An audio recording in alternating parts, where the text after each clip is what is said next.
Now you see, it's no secret that these two teams just flat out don't like each other. And before today's game, the Cavaliers added fuel to that already burning fire. You see, it's common courtesy in the NBA to have the visiting team have access to the home team's weight room. But today, the Cavaliers sent 8 players to the Wizards' weight room, completely taking it over.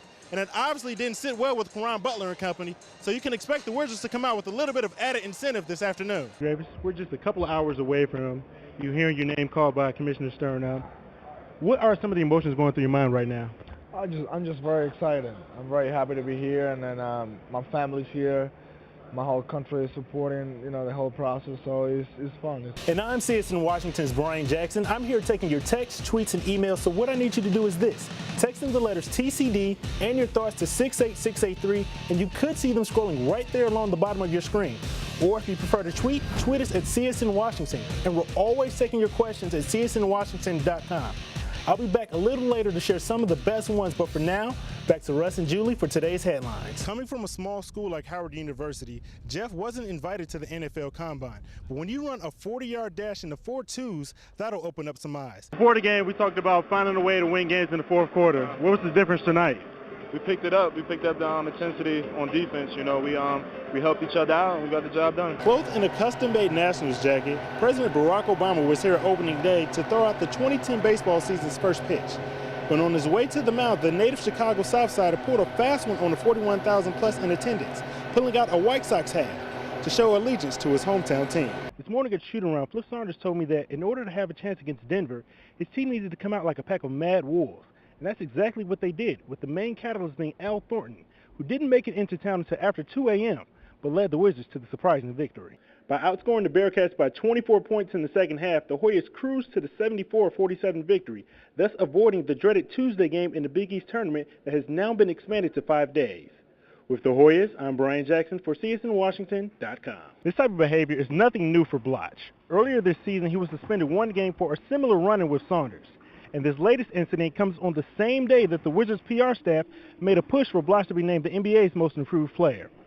After the game, I asked Flip Saunders would Bloch be available for tomorrow night's game in Indiana, and he responded, I doubt it. Before today's game, Ed Tapscott wrote the words redemption on the chalkboard. You see, back on Christmas night, the Wizards blew a late fourth quarter lead against the Cavs only to lose in the end. And the same thing almost happened this afternoon.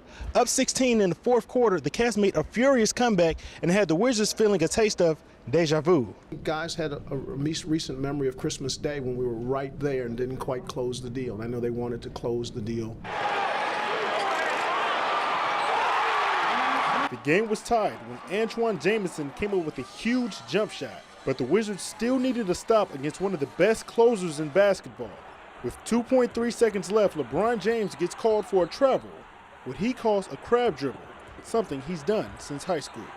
I mean, it's a play that you don't see in this league much, but myself, it's one of those plays where you have your trademark play, and that's one of my plays. It kind of looks like a travel because it's slow, and it's kind of like high step, but it's a 1-2, just as fluent as any other 1-2 in this league. Yeah, I definitely knew he traveled, but I didn't think they wasn't call it. Because 2 years ago, looking at hindsight, it was the same thing that happened in the playoffs, and we get that call. Who knows what would have happened with everybody healthy, but it was one of them situations in which a great player made a move, good officiation, and they called the call, and I was just like, oh man, there's a guy. In talking with Antoine Jamison after the game, he said that this was easily the Wizards' biggest win of the season. We'll find out if they can build upon this win when Dwight Howard and the Magic come into town on Tuesday. With the Wizards, Brian Jackson, Comcast Sportsnet. Less than 24 hours after scoring a season-high 95 points against Chicago, the Mystics showed no ill effects on the second half of a back-to-back against New York.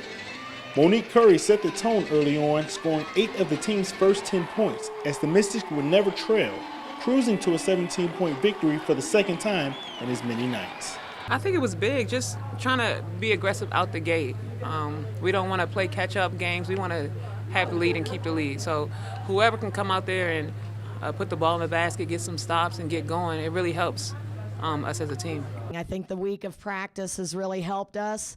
I know our players don't like it, but our coaches do, and I think we got a lot more reps and really worked on our execution, and we're just really proud of our team. Prior to Friday night's win over Chicago, the Mystics had lost 4 or 5, and Coach Plank said that she was relying too much on her starters and she needed the bench to step up. And that's exactly what the reserves have done, scoring a combined 51 points in the last 2 outings. That's exactly how we're going to win. You can't just depend on one person to do this or do that, because sometimes they'll have off nights, sometimes they get exhausted and they get tired. But if we have everybody on the floor doing their part and contributing, it puts us in the best position to win. That total team effort was reflected in the final box score, where for the first time all season, all 10 players on the roster scored at least 2 points. And that number 10 is also very special to Coach Plank, who after the game told me that her goal is for the Mystics to become the first team in the Eastern Conference to 10 victories. So far, it's 6 down with 4 more to go. With the Mystics, I'm Brian Jackson for CSNWashington.com.